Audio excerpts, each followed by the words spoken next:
करता हूँ। नाम मोहम्मद इखलाक खान है, सच्चा भारतीय इंसान है। यहाँ हिंदू या मुसलमान जितने भी मेजबान हैं सभी को सलाम करता हूँ, सादर प्रणाम करता हूँ। आशीर्वाद दे दीजिए ताली बजाकर। आज थोड़ा साउंड कम में रखिए, सीटी नहीं, थोड़ा साउंड कम में रखिए। आज अहो भाग्य हमारे, आपने बुलाया, हम यहाँ पधारे, आपसे दीदार हुई। जब दीदार हो गया है तो प्यार तो होइबे नहीं करेगा, है कि नहीं? अगर प्यार नहीं होता तो हमें लोग क्यों बुलाए होते, और प्यार मोहब्बत नहीं होता तो फिर आप यहाँ क्यों आए होते?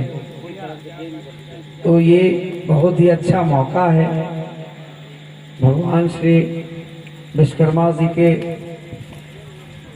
उत्सव पे हम लोग उनके नमन करने को लेकर के ये कार्यक्रम को रखा गया है। हमारे छोटे साथी भाई बच्चा, हमारे तो संगीत लाइन से जितने बच्चे यहाँ पे हैं सब मेरा बच्चा ही है। एक माता पिता जन्म देते हैं, दुनिया में इंसान पैर रखता है, वो भी एक गार्जियन के रूप में, भगवान के रूप में, गुरु के रूप में होते हैं। उसी तरह हमारे यहाँ पे जितने बच्चे हैं जो संगीत से रिलेटेड हैं काफ़ी संख्या में है, इसलिए बहुत अच्छा आज लग रहा है कि हम चौरी की धरती पे, लगता है ये हमारा दूसरा कार्यक्रम है। एक बार आए थे उस तरफ, कोई कार्यक्रम था, कोई सरस्वती पूजा या किसी टाइप का था, याद नहीं, लेकिन आए थे। उसके बाद दूसरा ये मंच हमारा छोटा सा ये सजा है। आज यहाँ पे हम आपसे मुखातिब हो रहे हैं, और कलाकार के रूप में पहले हुआ करते थे, अब राजनीतिक कार के रूप में भी आपके सामने हम खड़े हैं, क्योंकि हंसपुरा क्षेत्र से हमारे मलकिनिया के जिला परिषद लोग बना देती। हंसे के बात ही में कहा है, बात तो सही है।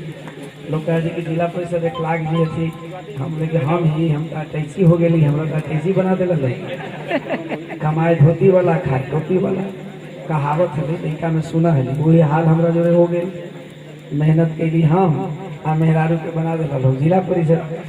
कहे कि सरकार के इतना बढ़िया विधि व्यवस्था आरक्षण है कि ओकरा में महिला सीट हो गई, आ एक गो मेहरारू हलो मिली लड़ जो भाई तोरे नैया पार हो, तो पार हो गई थी। जनता इतना न पूरा से वोट दिल कि 70 साल में इतना वोटे न कोई लड़े है इस क्षेत्र से, खास करके हंसपुरा क्षेत्र से जिला परिषद में।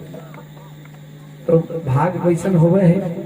आज मंच में नवनिर्वाचित युवा दिलों के धड़कन, गरीबों के मसीहा, आपके साथ साथ कदम से कदम मिला के चलने वाले भाई, इस पंचायत के नवनिर्वाचित मुखिया मुन्ना भगत जी, इस मंच पे विराजमान हमारे गार्जियन जोहर साहब, कदम से कदम मिला के हमारे साथ चलते हैं, जोहर अंसारी जी। इनका घर तो सवजपुरा पड़ता है, लेकिन हंसपुरे में मकान उकान बना के रहते हैं, और हमारे साथ हर वक्त रात हो दिन हो चलते हैं। और साथ साथ हमारे दाहिने साइड में बैठे एक बहुत ही संगीत के शिक्षक, टीचर, सरकार में पदस्थापित हैं हमारे हंसपुरा हाई स्कूल में, जो संगीत टीचर हमारे रंजीत भाई, पुराने मित्र भी हैं, साथी भी हैं। तो हम सबको, अपने गार्जियन, अपने भाई जो मंच पे बैठे हैं, उनको नंदन अभिनंदन सलाम प्रणाम करते हुए आप सबों को सलाम प्रणाम पहले भी किया करता हूँ, समय का अभाव है। और आज हम जो आपके सामने हैं, कारण है कि मैं भी एक संगीतकार हूँ, असली बात तो यही है। इसीलिए अपनी पहचान में कहीं भी जाता हूँ तो ऐसे ही मुस्कुराता हूँ, आपसे दीदार होती और प्यार हो जाता है। यही हमारे अंदर खासियत है। बहुत नेताजी लोग कहे थे कि ऐसे बोला है सब, हम बोले कि हमने के तो भाई लड़का से यही सीखवे के लिए कि लोगों का दिल बहलाना है, अपने बच्चों को रुलाना है, अब मेला नहीं घुमाना है। हम कलाकार यही करते हैं। मुहर्रम होता तो सबके लड़कन जा हाथी, तो हमनी जनता के सेवा में लगा भाई, कुर्सी बैठा के देखित रहेगी कहीं कोई गड़बड़ न करे। आ लड़कन हमर छटपटा हाथी कि पापा जी मेला घुमा दा, तो मेला आप कैसे घूमे। तो ये स्थिति हम कलाकारों का होता है। लेकिन फिर भी कलाकार अगर आप बनते हैं तो आपको पढ़ना बहुत जरूरी है, और पढ़ते हैं और उसके बाद अगर कलाकार बनते हैं तो बहुत ही अच्छी बात होती है। आज हम जो आपके सामने दिख रहे हैं नेता के रूप में, संगीत लाइन में थे, अब राजनीति लाइन में है। इस सबका सबसे बड़ा श्रेय और देन है वो संगीत, और उसी के बदौलत हम आज नेता बन गए। अभिनेता के रूप में भी हमने बहुत सारे फिल्में किए, बहुत सारे एल्बम किए। आपके गांव में एक समय याद था कि हम दिनेश भैया के यहाँ यही मील में आकर के हारमोनिया सारे का मतलब हमेशा कर रहे। पुराना गांव है हमारा चौड़ी, बच्चा थे हम यहाँ आते थे। एगो शेर मोहम्मद भाई हथी किलाट बजा हुआ हथी कहने चल गई थी, हथी घरे चल गई थी बेचारे, वो भी कष्ट में है, दुख में है। उनकी भी पत्नी दुनिया से रुखसत हो गई एक्सीडेंट में।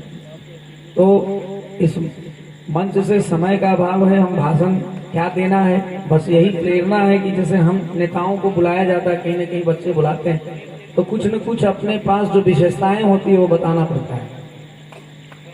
तो छोटी सी बात में मैं आपको बता देता हूं कि हम नेता नहीं है, हम आपका बेटा है। क्षेत्र चाहे जो भी हो, हम सेवादार हैं, हम सेवा करते हैं, और सेवा के दम पर ही हमारी पत्नी को लोगों ने हंसपुरा से रिकॉर्ड वोट देकर के जिला परिषद बना दिया। क्योंकि हम भी यहाँ आए हैं तो हम आपको यही बात बताएंगे कि हम जो सेवा चला रहे हैं उस सेवा का फायदा कहीं आपको भी मिल जाए। हम चुनाव जीते उसके पहले से भी हमारा एम्बुलेंस सेवा चलता है जो फ्री है। हमारा ऑनलाइन विधि व्यवस्था कंप्यूटर लगा दिए, जिला परिषद कार्यालय बना दिए हैं। अगर आपको ब्लॉक का या कहीं भी भारत के अंदर कहीं भी कोई दिक्कत हो ऑनलाइन की, अगर आपका ब्लॉक में अनुमंडल में काम नहीं हो रहा है, हमारे पास आइएगा, उम्मीद है कि आपका काम हो जाएगा। उसके साथ साथ पढ़ाई में 24 तारीख को, यही 24 हाई स्कूल के प्रांगण में, जो हंसपुरा हाई स्कूल के टीचर हमारे रंजीत भाई बैठे हैं बगल में, उसी 24 तारीख को एक कैंप लग रहा है। वो कैंप ये लग रहा है कि जितने बच्चे जो मैट्रिक पास कर गए, मैट्रिक पास कर जाने के बाद जिनकी उम्र बच रही है 30 साल के नीचे जो हैं, जिनको मैट्रिक करने के बाद माता पिता को सोचना पड़ता है कि अरे बाप रे बाबा हम कहने कॉलेज में नाम लिखाइए, बड़ी पैसा लगाए, तो तैयारी कराऊं लिखवा के। तो आप सबों के लिए सरकार ने कार्ड इशू किया है, करीब करीब सारे बच्चों को मालूम हो। लेकिन उनको लेना कैसे है, उसकी प्राप्ति आप कैसे करेंगे, आप उस पैसे को लेके आगे की पढ़ाई कैसे तय करेंगे, इस चीज को शिक्षा देने के लिए डीएम साहब के आदेशानुसार 24 तारीख को हंसपुरा के हाई स्कूल के प्रांगण में ये शिविर, ये कैंप लग रहा है। उसमें कोई जरूरी नहीं है कि हमारे हंसपुरे के ही बच्चा रहें, आप लोग भी यहाँ से सुन लिए तो आप लोग भी आइए 11 बजे तक और अपने बच्चों को लेकर पहुंचिए, या पेरेंट्स पहुंचिए, ताकि आपको वो जानकारी मिले, ताकि आप उसका लाभ उठा सकें। जिनका एडमिशन है हाई स्कूलों में, उनसे आग्रह है कि आप लोग स्कूल को न छोड़ें, आप स्कूल जाएं और पढ़ाई करें। पढ़ाई के साथ साथ अगर आपने संगीत कोर्स नहीं लिया है तो संगीत का भी एक सब्जेक्ट आप अपने बच्चों को दिलाइए, पढ़ाइए, ताकि अगर जनरली पढ़ाई में अगर आप पिछड़ जाते हैं तो संगीत की पढ़ाई अगर आपके साथ रहती है तो निश्चित रूप से संगीत का एक जो रास्ता है, इससे बहुत कम पैसे में बहुत आसानी से आप बीएड कर सकते हैं, पीएचडी कर सकते हैं।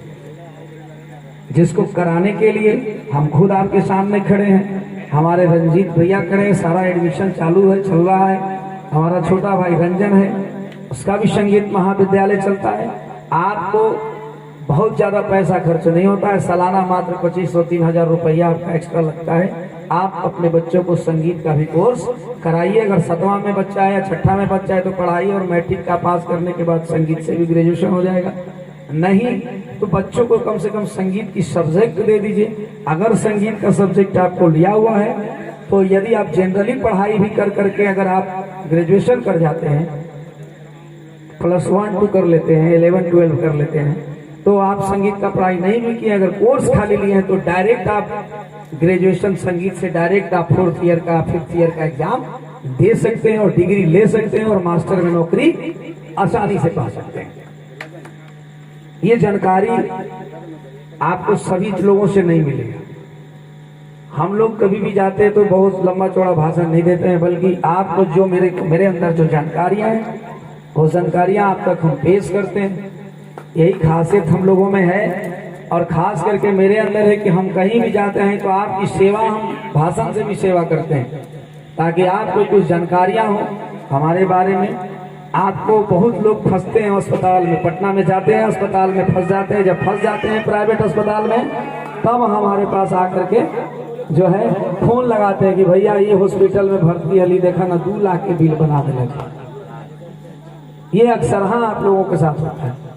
तो आपको हम बता दें कि ऐसे इस परिस्थिति में आपको फंसना नहीं है, पहले ही जाने दीजिए उसको, निकल जाने दीजिए, निकल जाने दीजिए, निकल जाएगा, ठीक है। तो कभी भी भगवान न करे, अल्लाह न करे कि आप मेडिकल सेक्टर में बीमार पड़े, तबीयत आपकी खराब हो। आप अगर हो तो एक बार इखलाक भाई को पटना जाने से पहले याद कर लेना आपको, जहां मैं पहले तो सबसे पहले पीएमसीएच जाना है, एम्स जाना है। नहीं अगर जगह मिलती, अगर ज्यादा उतावला है और आपके पास पैसा है तो वो भी प्राइवेट में कहाँ जाना है एक बार जरूर सलाह ले लेना, तो लूटने से बच जाओगे पटना और अच्छा इलाज होगा। हम अस्पताल की भी सुविधा दिए हैं, वहाँ आपको काफी सहूलियत देते हैं। दवाई में भी परसेंटेज हम माफ कराते हैं पटना में। पीएमसीएच में भी अगर आप भर्ती हैं तो रोड पर से दवाई लेते हैं तो बहुत लूट मची रहती है, वहाँ भी हम आपको 40% 30% आपका माफ फोन पे करवा देते हैं। तो ये सब सुविधा हमारे पास है, वो आप लीजिए और कोशिश कीजिए। हमारा एमडी इखलाक खान के नाम से पेज है, फेसबुक पे, ट्विटर पे, इंस्टाग्राम पे, वहाँ भी जाइए। हमारा नंबर कोई कुछ सोच रहे होंगे कि इनका नंबर मिल जाता है, बहुत जरूरी चीज है भाई। नेताजी का नंबर रहेगा तो अच्छी बात है। तो हमारा नंबर हर आदमी के पास है, मोबाइल निकालिए, एंड्रॉइड मोबाइल जिसके पास है सबके पास है घर में। ना लिखे आवी थे तो मुँह से बोल देवा यूट्यूब बजा के मोहम्मद इखलाक खान के कॉन्टेक्ट नंबर डिटेल्स आ जाता, मोबाइल नंबर फेसबुक पे लिख देवा तो आ जाता, गूगल पे लिखवा तो आ जाता, तो हमारे मोबाइल नंबर भी हमें मिल जाता। हमारा से जो सेवा अपने लोग के लेवल पार लगते इसे ले सके ही, कोई दिक्कत नहीं। हंसपुरा के ही हम उससे मतलब न है, हमने ही तो भारतीय, हम पहले ही बोली कि नाम मोहम्मद इखलाक खान है, सच्चा भारतीय इंसान है, न हिंदू न मुसलमान है, सच्चा भारतीय इंसान है। इसीलिए मैं कहीं भी जाता हूँ कि यही बात दोहराता हूँ कि ना बनो हिंदू और ना बनो मुसलमान, बनना है तो बनो एक सच्चा भारतीय इंसान। इसी में हम सबका है कल्याण, इसी में हम सबका है। क्योंकि देश की जो दशा दृष्टि दुरुस्ता जो चल रहा है, किस ओर हम जा रहे हैं, ये मुझे ज्यादा बताने की जरूरत नहीं है। संगीत कार्यक्रम है, नेतागिरी तो हम करेंगे नहीं, रुक जा भैया, कंट्रोल करेंगे नहीं। और एक अंतिम बात बता के जाता हूँ, क्योंकि आज के डेट में पूरे बिहार में शराबबंदी है ना, शराबबंदी है, लेकिन है बंदी है। हमको लगता है कि इतना लोग बैठल होंगे तो लगता 60% जरूर है मार देखिए इस मंच में हम इसलिए ये इसलिए बता रहे हैं कि अभी 5, 7 दिन 8 दिन हो रहा है, मैंने एक भाई को पटना में भर्ती कराया था। मेरे फेसबुक पे मैंने डाला है कि शराब एक जहर है और शराब आपको नहीं सेवन करनी है। कुछ लोग शराब पीते हैं तो तनी निशा जब आता है, मिजाज जब बनता है तो कहते हैं हाँ और टनाटन दिल को हलमाल हो, 2 गिलास पीजिए तो मिजाज में बना देता है, ऐसा लोग बोलते हैं। तो भाइयों मिजाज आपका बनता नहीं है, वो जब 2 गिलास जाता है ना तो मिजाज आपका बिगड़ता है। पता है क्यों? क्योंकि जो आंतड़ी पचौनी जो अंदर है वो बहुत नाजुक है, बहुत नाजुक। कितना नाजुक आपको मैं बताऊं, एक बर्तन एक कहीं कुदाल से कोड़िए भी तो एक चेरा निकलेगा, चेरा जो बंसिया में इसे लगा के टप टप मछलियां बजाते हैं, है ना। तो चेरवा कितना मुलायम होता है, वो चेरवा से भी मुलायम इस पेट के अंदर, मुंह के अंदर जब जाएगा ना गर्दन से, तो उससे भी नाजुक और मुलायम हमारे अंदर का पार्ट पूजा है, शरीर के अंदर का। और हम क्या करते हैं, इसमें डालना है पानी, इसमें डालना है दूध मलाई, डालते हैं हटो हटो लाल पानी, है दारू ताड़ी बहुत सारा। तो वो क्या करेगा, वो जाएगा तो अंदर का पार्ट ऊर्जा को नष्ट करना शुरू करेगा, और जब नष्ट करना शुरू करेगा तो आप लगेंगे तिल मिलाने, निशा आने लगेगा, हौरी बोली बोलने लगेगा, तो लगेगा निशा आ रहा, नहीं निशा नहीं, वो आपको बर्बाद करना है। यानी कि आप शराब का सेवन कर रहे हैं तो आप अपने परिवार से बहुत जल्दी दूर जाना चाहते हैं। मुसलमान हो तो कब्रिस्तान जाना चाहते हैं और हिंदू हो तो शमशान जाना चाहते हैं। इसीलिए आज से ये कसम खाओ कि हम शराब नहीं पिएंगे, खास करके आज के दिनों में, क्योंकि सरकार ने शराब बंद किया हुआ है। और जिधर तिधर का शराब आप पीजिएगा, उसमें गलती से भी कुछ ज्यादा मात्रा अगर मिल गया बनाने वालों का, तो वो पीने के बाद सुने नवादा में कितने लोग मर गए, फिर आपके बाल बच्चों का क्या होगा। तो इस पर जरूर गौर कीजिएगा, क्योंकि हमने अभी 9 दिन हो रहा है, मैंने पटना से ठीक करा के वैसे साथी को लेके आया हूँ जिसका लीवर में घाव हो गया था, ताड़ी पीने से कीड़ा हो गया था पूरे पेट में, लीवर में छेद घाव और पूरी किडनी डैमेज हो गई थी। एकदम जवान, ज्यादा दूर का नहीं, अमझर का है, छोटू। और तीनों भाई पूरा एकदम पूरा टन टर होकर के चलते थे। आज उन्होंने छोड़ दिया। क्यों छोड़ दिया? क्योंकि मुसीबत सामने आई। 1 लाख खान एम्बुलेंस भेजा और अपने एम्बुलेंस में बैठा के उनको पटना भर्ती कराया। 7 दिन भर्ती रहा, 8 दिन खूब माल लगले ना, 2-2.5 लाख रुपये में जजबे शांत हो गए। 2.5 लाख रुपया लगल, कर्जा उर्जा हो गई, इकट्ठा पी के गई, बस मिजाज हम ले आओ देखा एक आध भाई। तो इसलिए हम कहते हैं कि वो सब सेवन खास करके बंद कर दीजिए। अगर आप ऐसा सेवन करते हैं तो एक छोटा भाई समझ के, बेटा समझ करके, क्योंकि परिवार सबसे प्यारा है। आपके जाने के बाद अब याद करो कि आपके पीछे कोई आपका बेटा है, बेटी है, कुंवारा है, शादी हो गया, पोता है, पोती है, परवरिश करो। और समय का अभाव है, हमसे जुड़ जाइए आप लोग। MD 1 लाख खान के नाम से हमारा फेसबुक पेज चलता है, मैं पहले भी बताया, नंबर भी बताया। हमसे जितना सेवा हो सके आप ले सकते हैं। अगर आप पटना में, दिल्ली में, बम्बई में, कहीं भी आप अगर मुसीबत में पड़ते हैं तो एक बार 1 लाख खान को कॉल कीजिएगा, आपका इंशाअल्लाह ताला आपका मुसीबत दूर हो जाएगा। वो आपका भाई है, क्योंकि हर जगह हमने अपने मोहब्बत से, अखलाक से, क्योंकि नफरत को नफरत से खत्म नहीं बल्कि नफरत को मोहब्बत से खत्म करने वाला आपका भाई 1 लाख खान है। जहां भी गया तो आदमी बनाया मोहब्बत से, कोई दादागिरी करते हैं। इसलिए हर जगह आदमी है, हम आपकी मददगार के लिए खड़े हैं 12 बजे रात में भी। तो आप हमसे सेवा लीजिए और संगीत की पढ़ाई साथ साथ जरूर पढ़ाइए, ताकि आपका एक रास्ता, अगर हम जनरली पढ़ाई में अगर सफलता नहीं हासिल करते हैं तो संगीत में हम हासिल करेंगे। तो 1 लाख खान के साथ सब जैसा तो बन सकते हैं। आप बताइए, आपके सामने खड़े हैं ना। आखिर मेरा विशेषता क्या है? हम ऐसे बेंजुआ बजाते हैं, एक तरफ से दबाते हैं, दूसरी तरफ से हिलाते हैं। अब देखिए, सस्पेंस में मत रहिए, बात सही है। अब उंगली से ऐसे दबाते हैं रीड को और ऐसे हिलाते हैं, बेंजो बजाते हैं। अभी हम बजा के भी दिखाएंगे आपको बजाना पड़ेगा, एकदम बजाना। देखिए बैठे हुए, पहले से डिमांड है, क्योंकि हमको पता है कि अगर हम मुखिया जी नहीं बजाएंगे तो ये लोग हमको जाने नहीं देगा। हाँ अच्छा, हाँ देखिए, बाल बच्चों का मुंह देखिए, नून रोटी खाइए, गिलास नहीं लड़ाइए, ठीक है। आधा रोटी खाइए, गिलास नहीं लड़ाइए, बच्चों को कॉपी किताब दे करके स्कूल तक पहुंचाइए, ठीक है। एक बात को नोट कर लीजिए, क्योंकि 1 लाख खान का प्रवचन अगर जिसके दिलो दिमाग में घुस गया तो निश्चित रूप से उसका जीवन सफल हो जाएगा, निश्चित रूप से सफल हो जाएगा। क्योंकि मैंने भी ये सेवन किया है, ऐसा नहीं कि मैं दूध का धुला हूँ, मैं भी बहुत पिया हूँ। एकदम चिमकी वाला मारते थे सोन किनारे, वो दूधिया बोलता था उसको, गिलासवा में ढारने के बाद उज्जर हो जाता था। सब चीज हम करके बैठे हैं, ऐसा नहीं है। तोड़ दे बोतल, छोड़ दे पीना, फेंक दे सारी रम, बात पते की मैं कहता हूँ सुन मेरे हमदम। अब बुढ़वा लोग कहते हैं तू मार जरा एकदम, तेरे मिट जाएंगे गम दमादम दम। बात सही है कि नहीं? है बुढ़वा लोग पूरा कस के, है ना, वो सब हानिकारक है। इसीलिए इन सारी चीजों का सेवन करके मैं बैठा हूँ, सबका मजा लिया हूँ और उसके बाद उसके बारे में पढ़ा, समझा, सीखा, डॉक्टरों की संगत में रहता हूँ। इसलिए आपसे इल्तिजा करता हूँ कि सब आपके दुश्मन है, जहर है, इसको खत्म कर दीजिए।